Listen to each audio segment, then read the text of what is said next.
여러분, 방금 전까지만 해도 저는 이 이야기를 믿을 수 없었어요.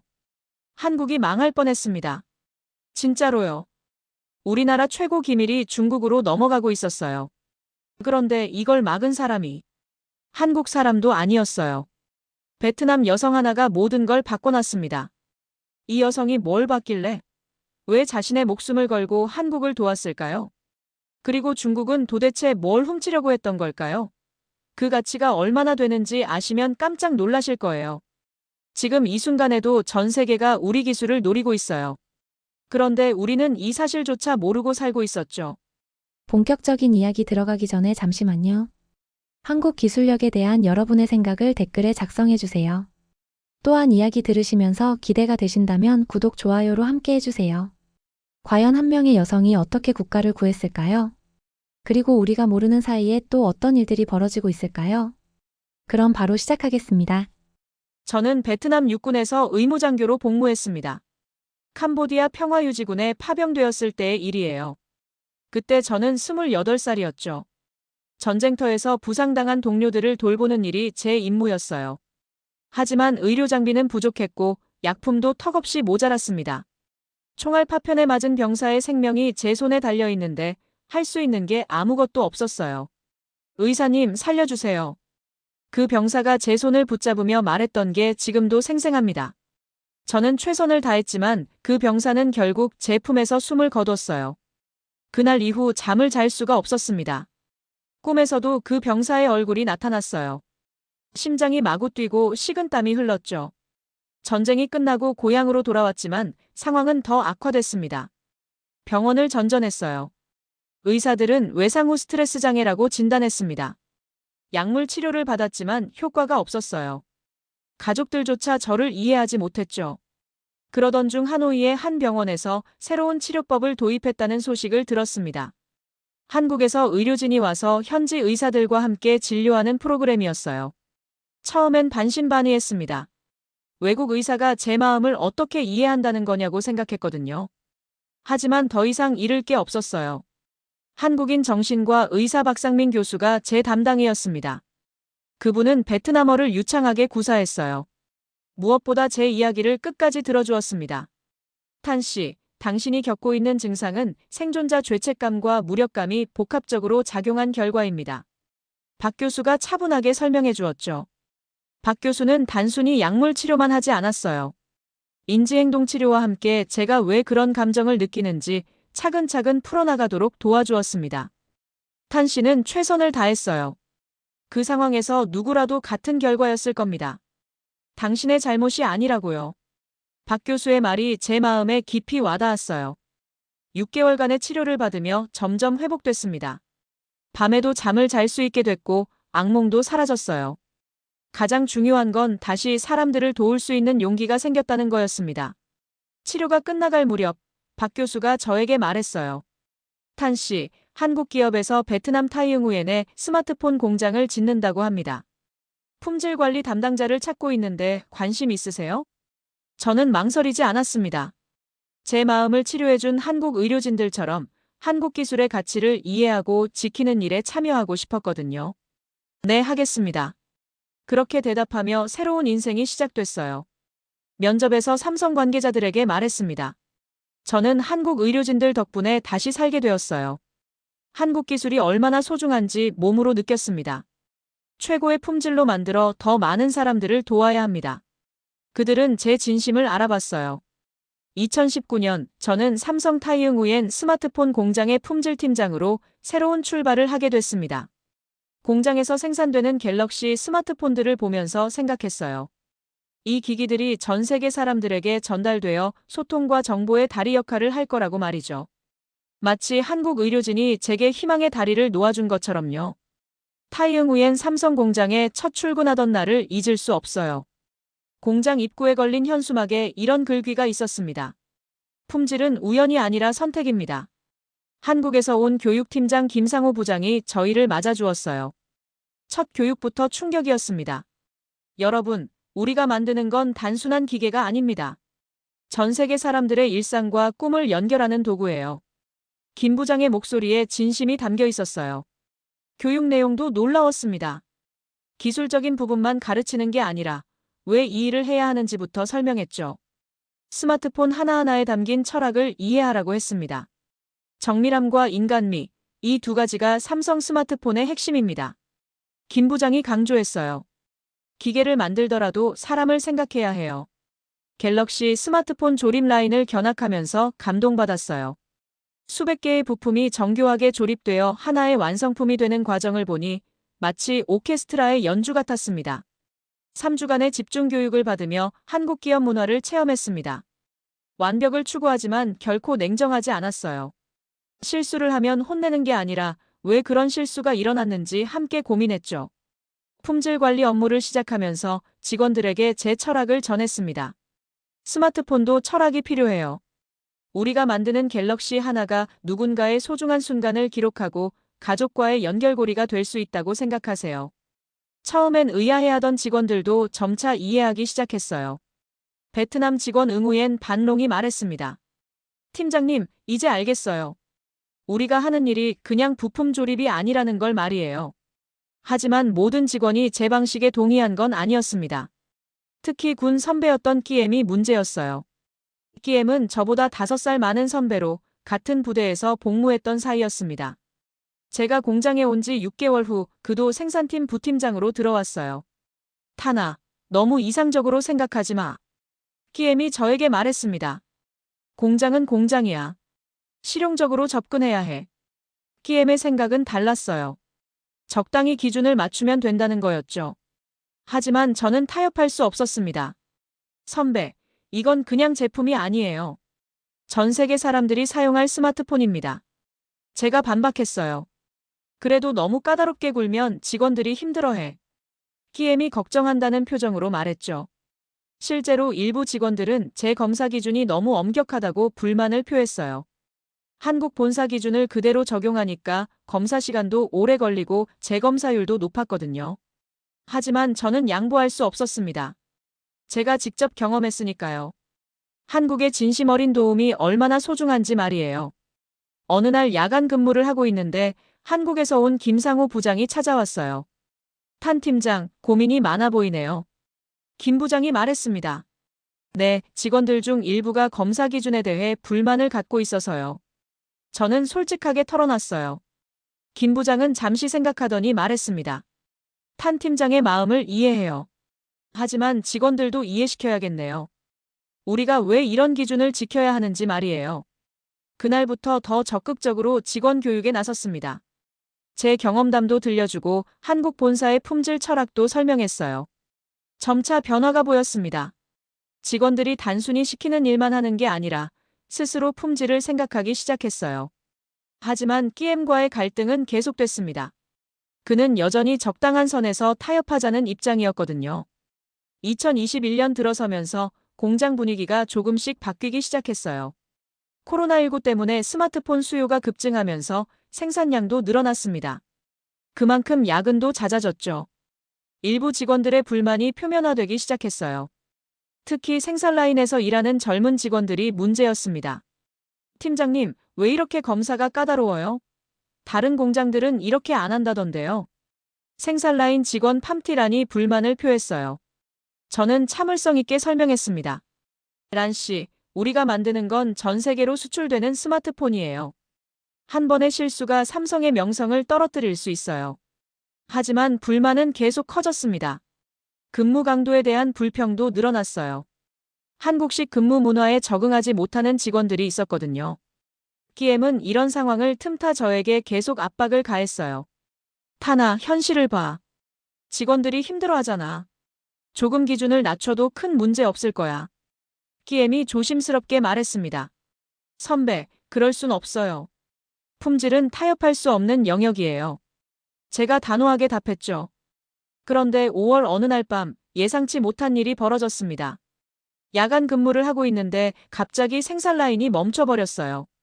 직원 7명이 갑자기 작업을 중단하고 집단으로 항의하기 시작한 거죠. 우리는 더 이상 이런 식으로 일할 수 없습니다. 생산 라인 조장 뜨 반투이가 앞장서서 말했어요. 상황이 심각했습니다. 야간에 생산 라인이 멈추면 다음 날 출하 일정에 차질이 생겨요. 한국 본사에도 바로 보고해야 하는 상황이었죠. 저는 급하게 끼엠에게 연락했습니다. 선배, 큰일 났어요. 생산 라인에서 집단 항의가 일어났어요. 끼엠이 30분 후에 공장에 도착했어요. 그런데 이상하게도 끼엠은 전혀 놀라지 않았습니다. 타나, 이런 일이 일어날 줄 알았어. 직원들이 얼마나 힘들어했는데. 끼엠이 차분하게 말했어요. 끼엠은 항의하는 직원들과 따로 대화를 나눴습니다. 무슨 말을 했는지 모르겠지만 30분 후에 직원들이 다시 작업을 시작했어요. 다음 날 아침, 끼엠이 저를 찾아왔습니다. 타나, 이번 일로 깨달았을 거야. 너무 이상만 추구하면 현실적인 문제가 생겨. 끼엠의 목소리에 확신이 담겨 있었어요. 그래도 품질 기준은 양보할 수 없어요. 저는 여전히 고집을 부렸습니다. 고집 부리지 마. 적당한 선에서 타협하는 게 모두를 위해서야. 끼엠이 설득하려 했죠. 하지만 저는 의심스러웠어요. 어떻게 끼엠이 그렇게 빨리 상황을 수습할 수 있었을까요? 마치 미리 준비된 듯한 느낌이었거든요. 그날 밤 혼자 사무실에 남아서 생각해봤습니다. 제가 너무 경직된 걸까요? 아니면 정말 지켜야 할 원칙이 있는 걸까요? 문득 치료받을 때 박상민 교수가 한 말이 떠올랐어요. 탄 씨, 진짜 용기는 어려움 앞에서도 옳은 일을 계속하는 거예요. 그때 결심했습니다. 아무리 어려워도 제 신념을 지키겠다고 말이에요. 다음 날부터 더욱 철저하게 품질 검사를 실시했습니다. 직원들의 시선이 곱지 않았지만 개의치 않았어요. 끼엠은 계속해서 저를 설득하려 했지만 저는 흔들리지 않았습니다. 전 세계 사용자들이 믿고 쓸 스마트폰에는 타협이 있을 수 없었거든요. 하지만 그때는 몰랐어요. 이 모든 게 더 큰 계획의 일부였다는 걸 말이에요. 6월 중순부터 이상한 일들이 하나둘씩 벌어지기 시작했어요. 처음엔 단순한 우연이라고 생각했는데 나중에 보니 모든 게 연결되어 있었습니다. 첫 번째 이상한 점은 공장 근처에 낯선 사람들이 자주 나타나기 시작했다는 거였어요. 현지인도 아니고 한국인도 아닌 정체를 알 수 없는 외국인들이었죠. 보안팀 리더 뜨안 반호이가 저에게 보고했습니다. 팀장님, 요즘 공장 주변에 수상한 사람들이 자주 출몰해요. 어떤 사람들인데요? 제가 물었죠. 정확히는 모르겠지만 중국계로 보이는 사람들이에요. 공장 정문 앞에서 뭔가를 관찰하는 것 같더라고요. 저는 즉시 경계태세를 강화하라고 지시했습니다. 군 출신이라 그런지 본능적으로 위험을 감지했거든요. 두 번째 이상한 점은 내부 직원들의 행동 변화였어요. 특히 지난달 집단 항의에 참여했던 직원들이 갑자기 조용해진 거였습니다. 평소 불만이 많던 팜티란이 오히려 적극적으로 일하기 시작했어요. 뭔가 석연치 않았죠. 란 씨, 요즘 열심히 하네요. 무슨 좋은 일이라도 있어요? 제가 넌지시 물어봤어요. 아, 네. 그냥 일에 집중하려고요. 란의 대답이 부자연스러웠습니다. 그런데 진짜 충격적인 사실을 알게 된 건 우연이었어요. 한국 본사에서 파견 나온 기술팀장 박민수 차장과 저녁을 먹으면서였죠. 탄 팀장, 우리 갤럭시 스마트폰 기술이 얼마나 대단한지 아세요? 박 차장이 술잔을 기울이며 말했어요. 물론 알고 있어요. 전 세계에서 가장 앞선 스마트폰이잖아요. 그런데 이 기술의 핵심은 단순한 하드웨어가 아니에요. 박 차장의 목소리가 진지해졌습니다. 한국 엔지니어들이 10년 동안 축적한 설계 노하우와 제조 공정이 기반이거든요. 제가 깜짝 놀랐어요. 그게 무슨 뜻이에요? 쉽게 말해서 한국 기술자들의 경험과 지혜가 모두 이 생산 시스템 안에 들어있다는 거죠. 그래서 삼성 갤럭시가 세계 1위 품질을 유지할 수 있는 거예요. 그때 소름이 돋았습니다. 이런 귀중한 기술이 해외 공장에서 생산되고 있다는 건 그만큼 위험에 노출되어 있다는 뜻이었거든요. 혹시 이 기술을 노리는 세력이 있을까요? 제가 조심스럽게 물었어요. 박 차장이 고개를 끄덕였습니다. 당연히 있죠. 전 세계 어느 나라든 이런 제조 기술을 갖고 싶어 해요. 특히 중국은 더욱 그렇고요. 그날 밤 집에 돌아와서 잠을 이룰 수 없었어요. 혹시 공장 주변에 나타나는 수상한 사람들이 이 기술을 노리는 건 아닐까 하는 생각이 들었거든요. 다음 날부터 더욱 세심하게 주변을 관찰하기 시작했습니다. 그리고 며칠 후 결정적인 장면을 목격했어요. 점심시간에 화장실에 가다가 창문을 통해 밖을 내려다봤는데 끼엠이 공장 뒷문에서 낯선 외국인과 대화하고 있는 걸 봤습니다. 심장이 쿵쾅거렸어요. 끼엠이 왜 그런 사람과 만나고 있을까요? 급하게 핸드폰으로 사진을 찍으려 했지만 이미 그들은 사라진 후였어요. 그날 오후 끼엠을 불러서 물어봤습니다. 선배, 점심시간에 누구랑 만났어요? 응, 아무도 안 만났는데? 끼엠이 자연스럽게 대답했어요. 거짓말이었습니다. 제가 분명히 봤거든요. 그때부터 끼엠을 의심하기 시작했어요. 혹시 끼엠이 외부 세력과 연결되어 있는 건 아닐까 하는 생각이 들었죠.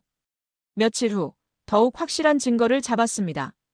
야간 근무 중에 우연히 끼엠의 사무실 앞을 지나가다가 전화 통화하는 소리를 들었어요. 네, 알겠습니다. 계획대로 진행하겠어요. 다음 주쯤이면 가능할 것 같아요. 누구와 무슨 계획을 얘기하는 걸까요? 저는 조용히 발걸음을 돌렸습니다. 그날 밤 집에 돌아와서 고민에 빠졌어요. 끼엠을 믿고 싶었지만 정황상 뭔가 수상했거든요. 군 시절 함께 고생했던 선배를 의심한다는 게 마음 아팠습니다. 하지만 더 큰 것을 지켜야 했어요. 한국의 소중한 스마트폰 기술, 그리고 이 기술로 혜택받을 수많은 사용자들을 말이에요. 끼엠에 대한 의심이 확신으로 바뀐 건 7월 초의 일이었어요. 그날은 주말이었는데 급한 품질 점검 때문에 공장에 나갔습니다. 토요일 오후라 사람이 거의 없었어요. 그런데 끼엠의 사무실에서 불빛이 새어나오는 걸 봤죠. 이상하다 싶어서 살짝 문틈으로 들여다봤는데 끼엠이 컴퓨터 앞에서 뭔가를 열심히 하고 있었어요. USB를 꽂고 파일을 복사하는 것 같았습니다. 군 시절 훈련받은 감각이 발동했어요. 즉시 핸드폰으로 그 장면을 촬영했습니다. 끼엠이 기술 자료를 무단으로 복사하고 있다는 확실한 증거였죠. 그런데 더 충격적인 건 그 다음이었어요. 끼엠이 사무실을 나가면서 전화를 걸었는데 복도에 숨어있던 제가 그 내용을 들을 수 있었거든요. 네, 자료 확보했습니다. 언제 전달하면 될까요? 끼엠의 목소리가 떨리고 있었어요. 전화 너머에서 누군가 답하는 소리는 들리지 않았지만 끼엠의 반응으로 대충 짐작할 수 있었습니다. 다음 주 화요일이요? 알겠습니다. 그때까지 더 수집해보겠어요. 더 이상 들을 수 없었어요. 심장이 터질 것 같았거든요. 제가 그토록 존경했던 선배가 회사 기밀을 빼돌리고 있었다니요. 집에 돌아가서 밤새 고민했습니다. 어떻게 해야 할까요? 끼엠을 바로 신고해야 할까요? 아니면 먼저 대화를 해봐야 할까요? 결국 월요일에 끼엠을 따로 불러서 대화하기로 했어요. 선배, 할 말이 있어요. 제가 조심스럽게 운을 뗐습니다. 뭔데? 끼엠이 평소와 다름없이 대답했어요. 토요일에 공장에서 선배를 봤어요. 제가 직설적으로 말했죠. 끼엠의 얼굴이 순간 굳어졌습니다. 뭘 봤다는 거야? 선배가 USB로 뭔가를 복사하는 걸 봤어요. 그리고 전화통화도 들었고요. 끼엠이 한동안 침묵했어요. 그러더니 깊은 한숨을 쉬며 말했습니다. 타나, 넌 아직 모르는 게 많아. 세상이 그렇게 단순하지 않다고. 그게 무슨 뜻이에요? 제가 물었죠. 우리가 여기서 아무리 열심히 일해도 결국 한국 사람들만 좋은 일 시키는 거야. 끼엠의 목소리에 원망이 섞여 있었어요. 그래도 이건 아니잖아요. 회사 기밀을 빼돌리는 건 범죄예요. 제가 목소리를 높였습니다. 끼엠이 쓴웃음을 지었어요. 범죄. 타나, 진짜 범죄는 우리를 이용만 하고 버리려는 거야. 무슨 소리예요? 삼성은 우리를 잘 대해주잖아요. 지금은 그래. 하지만 언제까지 그럴 것 같아? 기술이 다 빠지면 우리는 쓸모 없어져. 끼엠이 냉소적으로 말했어요. 저는 이해할 수 없었습니다. 그래도 이렇게 하면 안 돼요. 이 기술로 얼마나 많은 사람들이 혜택받는데요. 순진하기는. 세상에 공짜는 없어. 우리도 우리 몫을 챙겨야지. 끼엠이 단호하게 말했죠. 그때 깨달았어요. 끼엠과 저는 완전히 다른 가치관을 가지고 있다는 걸 말이에요. 선배, 마지막으로 한 번만 말할게요. 그만두세요. 아직 늦지 않았어요. 제가 간절하게 부탁했습니다. 끼엠이 잠시 고민하는 듯 하더니 고개를 저었어요. 안 돼. 이미 시작된 일이야. 그럼 저도 할 일을 해야겠네요. 제가 무거운 마음으로 말했죠. 타나, 정의는 이상적이지만 모두를 위험하게 만들어. 너도 나도 여기 모든 직원들도 말이야. 끼엠이 마지막으로 회유했어요. 하지만 저는 이미 결심했습니다. 선배, 미안해요. 하지만 저는 제 신념을 지킬 거예요. 그날 밤부터 본격적으로 증거 수집에 나섰습니다. 군 시절 배운 감시 기법을 활용했어요. 야간 보안 로그를 확인해 보니 끼엠이 주말마다 공장에 출입한 기록이 있었습니다. 공식적인 업무는 없었는데도 말이에요. USB 사용 기록도 조사했어요. 끼엠의 컴퓨터에서 여러 차례 대용량 파일이 외부 저장 장치로 복사된 흔적을 발견했습니다. 가장 결정적인 증거는 CCTV 영상이었어요. 보안실에서 몰래 확인해 본 결과 끼엠이 공장 뒷문에서 외부인과 만나는 장면이 여러 번 녹화되어 있었거든요. 그 외부인의 얼굴을 자세히 보니 확실히 중국계로 보였어요. 그리고 매번 끼엠이 뭔가를 건네주는 모습도 포착됐습니다. 2주 동안 수집한 증거들을 정리하면서 소름이 돋았어요. 이건 단순한 개인 일탈이 아니라 조직적인 기술 유출 시도였거든요. 끼엠뿐만 아니라 지난달 집단 항의에 참여했던 몇몇 직원들도 연루되어 있는 것 같았어요. 그들의 행동 패턴을 분석해보니 수상한 점이 한둘이 아니었습니다. 특히 팜티란의 경우 최근 갑자기 생활 수준이 좋아진 게 눈에 띄었어요. 새 오토바이를 샀고 비싼 핸드폰도 바꿨죠. 란 씨, 요즘 경제 사정이 좋아졌나 봐요? 제가 넌지시 물어봤어요. 아, 네.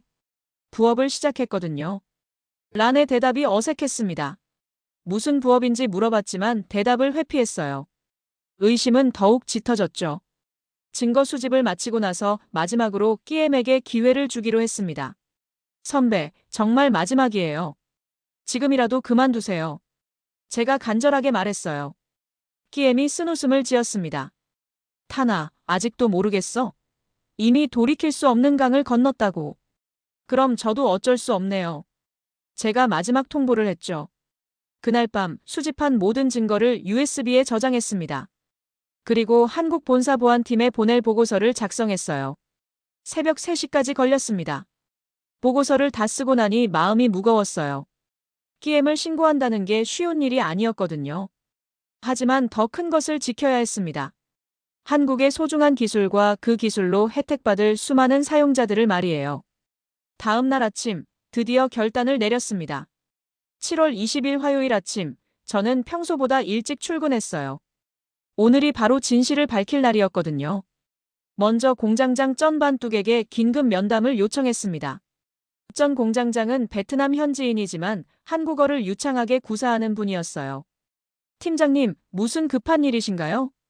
쩐 공장장이 궁금해했습니다. 공장장님, 매우 심각한 문제가 발생했어요. 기술 유출과 관련된 일입니다. 제가 단도직입적으로 말했어요. 쩐 공장장의 얼굴이 굳어졌어요. 무슨 말씀이신지 자세히 설명해 주세요.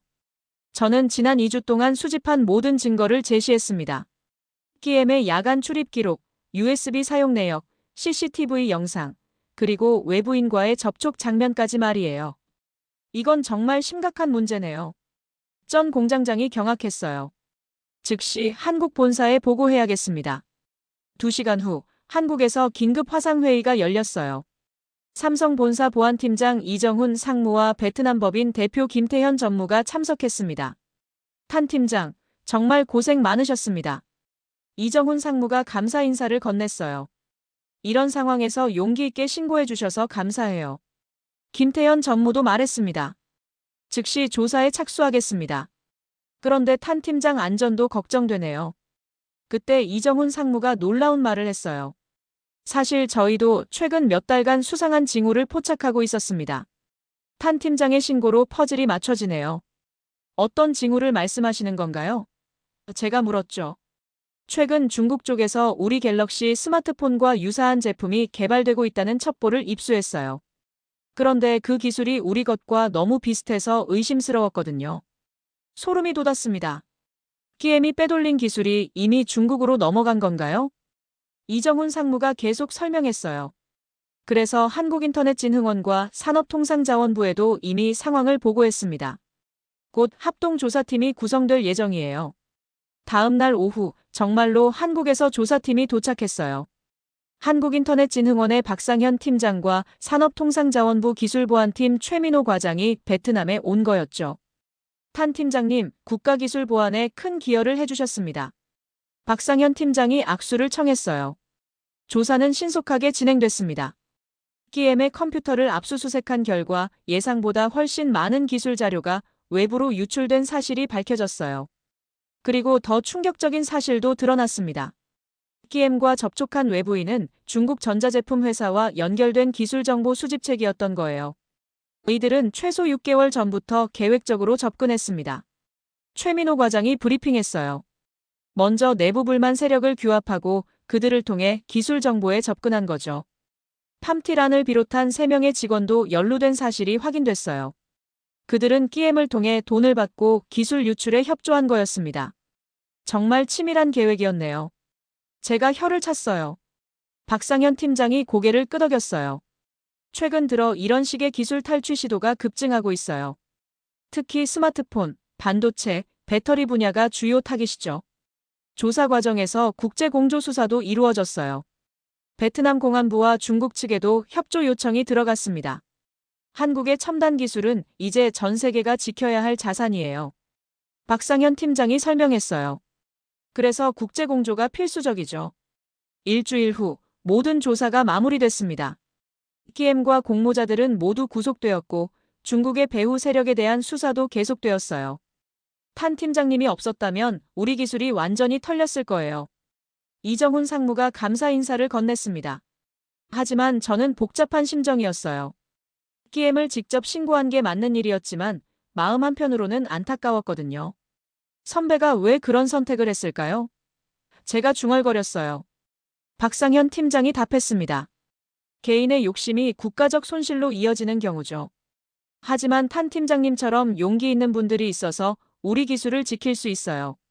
그날 밤 집에 돌아와서 생각해봤어요. 제가 한 선택이 옳았을까요? 답은 명확했습니다. 한국의 스마트폰 기술은 단순한 상품이 아니라 전 세계 사람들의 소통을 연결하는 소중한 자산이었거든요.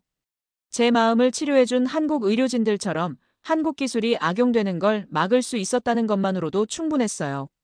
기술 유출 사건이 마무리된 후 공장 분위기는 완전히 바뀌었어요. 모든 직원들이 보안의 중요성을 깨닫게 됐거든요.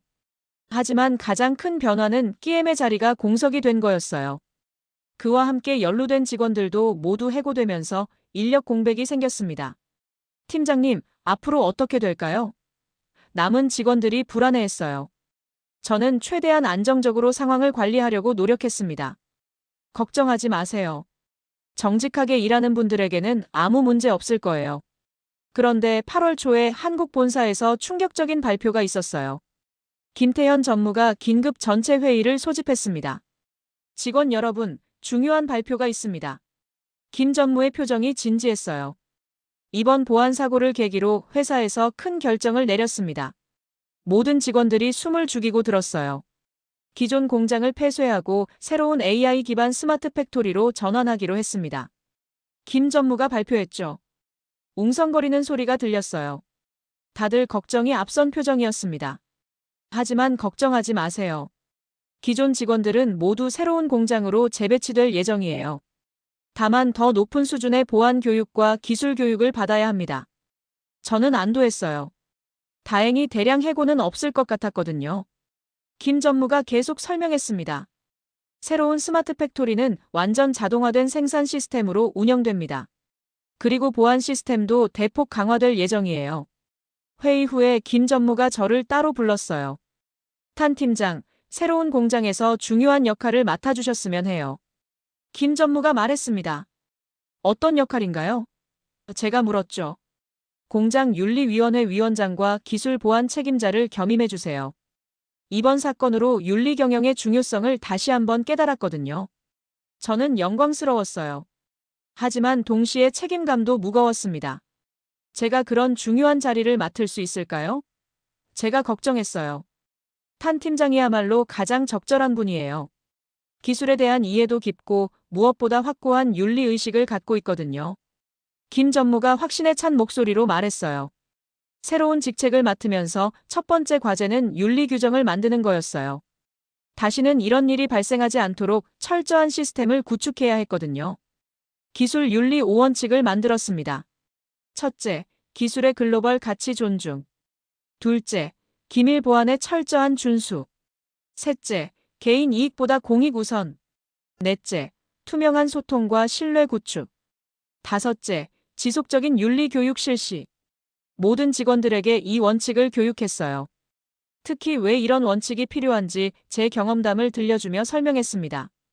여러분, 우리가 만드는 기술은 단순한 제품이 아니에요. 전 세계 사람들의 소통과 연결을 돕는 희망입니다. 제가 강조했어요. 직원들의 반응이 달랐어요. 이번 사건을 통해 모두가 기술의 가치와 보안의 중요성을 깨달았거든요. 팀장님 말씀이 맞아요. 앞으로는 더욱 책임감을 갖고 일하겠습니다. 베테랑 기술자 레 반 뚜안이 다짐했어요. 새로운 스마트 팩토리 건설도 순조롭게 진행됐어요. 최첨단 보안 시스템이 도입되고 생산 공정도 완전히 자동화됐습니다. 무엇보다 인상적인 건 새로운 공장의 모토였어요. 기술과 윤리의 조화, 전 세계 사용자의 행복한 미래를 위하여. 한국 본사에서도 저희 사례에 주목했어요. 이정훈 상무가 다시 베트남을 방문했습니다.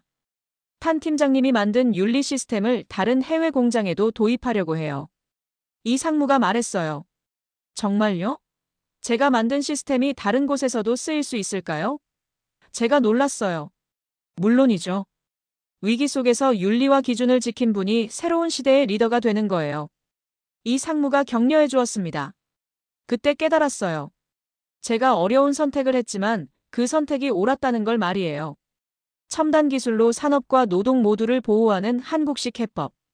바로 그것이 저희가 추구해야 할 방향이었어요. 2022년 3월, 제 인생에 또 다른 전환점이 찾아왔어요. 한국 본사에서 특별한 제안을 받은 거죠. 탄 팀장님을 삼성 글로벌 윤리기준 교육총괄로 임명하고 싶습니다. 이정훈 상무가 화상회의를 통해 말했어요. 저는 깜짝 놀랐습니다. 글로벌 교육총괄이요? 제가 그런 큰 일을 할 수 있을까요? 탄 팀장님만큼 적임자가 없어요. 실제 경험을 바탕으로 한 윤리교육, 그것이야말로 진짜 교육이거든요. 이 상무가 확신에 찬 목소리로 답했어요. 새로운 역할을 맡으면서 첫 번째 프로젝트가 바로 글로벌 윤리교육 영상 제작이었어요. 전 세계 삼성 공장에서 사용할 표준 교육 자료를 만드는 거였죠. 교육 영상 촬영 첫날, 카메라 앞에 서니 긴장됐어요. 하지만 제가 전하고 싶은 메시지는 명확했습니다. 안녕하세요. 저는 응우옌 티탄입니다. 오늘부터 여러분과 함께 기술 윤리에 대해 이야기하려고 해요. 카메라를 바라보며 진심을 담아 말했습니다. 기술의 윤리를 담는 것, 그것이 한국의 방식입니다. 우리는 단순히 좋은 제품을 만드는 게 아니라 세상을 더 나은 곳으로 만들어가는 일을 하고 있어요. 제 경험담을 들려주었어요. 전쟁 트라우마로 고생하던 제가 한국 의료진의 도움으로 회복한 이야기, 그리고 그 소중한 한국 기술을 지키기 위해 어떤 선택을 했는지 말이에요. 때로는 어려운 결정을 내려야 할 때가 있어요. 하지만 그 순간 여러분이 기억해야 할 것은 바로 이겁니다. 우리가 하는 일이 전 세계 사람들의 삶을 더 풍요롭게 만들 수 있다는 사실 말이에요.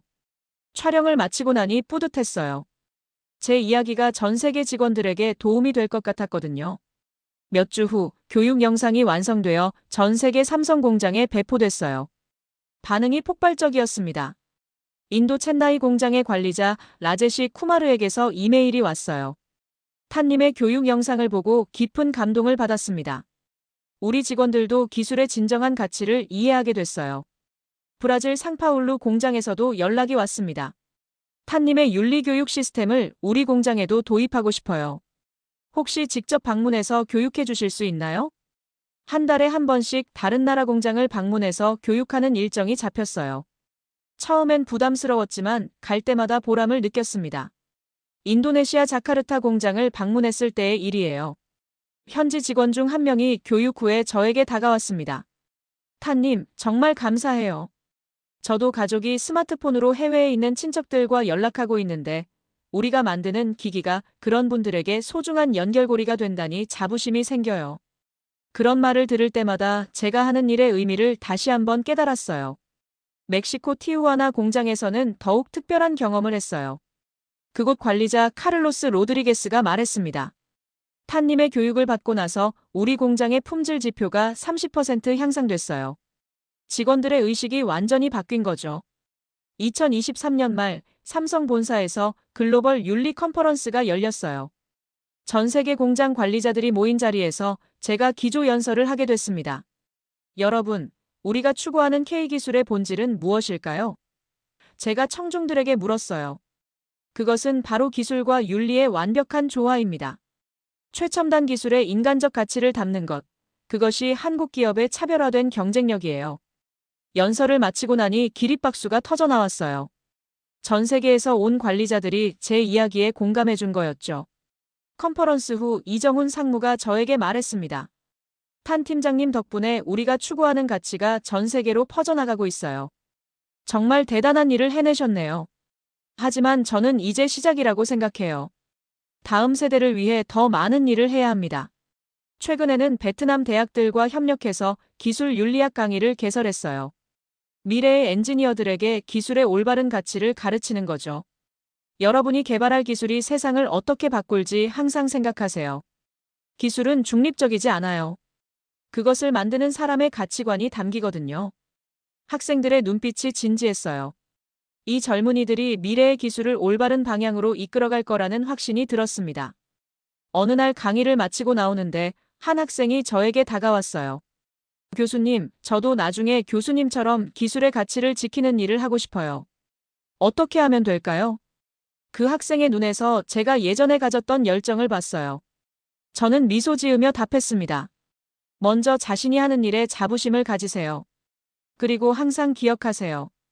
우리가 만드는 기술이 누군가의 삶을 더 나은 방향으로 바꿀 수 있다는 걸 말이에요. 지금 제가 서 있는 이 자리를 돌아보면 감개무량합니다. 전쟁 트라우마로 절망에 빠져 있던 제가 한국 의료진의 도움으로 다시 일어섰고 그 은혜에 보답하고자 시작한 일이 이렇게 큰 변화를 만들어낸 거니까요. 제가 선택한 길이 쉽지는 않았어요. 때로는 외롭고 힘들었습니다. 하지만 그 선택들이 모여서 지금의 제가 된 거죠. 한 베트남 여성이 한국 기술의 진심을 세계에 전파하는 상징이 되었다는 것. 그것 자체가 K기술과 K윤리가 만들어낸 기적이라고 생각해요. 앞으로도 저는 계속해서 이 길을 걸어갈 겁니다. 다음 세대가 더 나은 세상에서 살 수 있도록 기술과 윤리가 조화를 이루는 그런 미래를 만들어가기 위해서 말이에요. 여러분도 기억해 주세요. 진짜 애국은 진실을 지키는 것입니다. 그리고 진짜 기술은 사람을 위한 것이라는 걸 말이에요. 여기까지 시청해주셔서 감사합니다. 구독, 좋아요 잊지 마세요.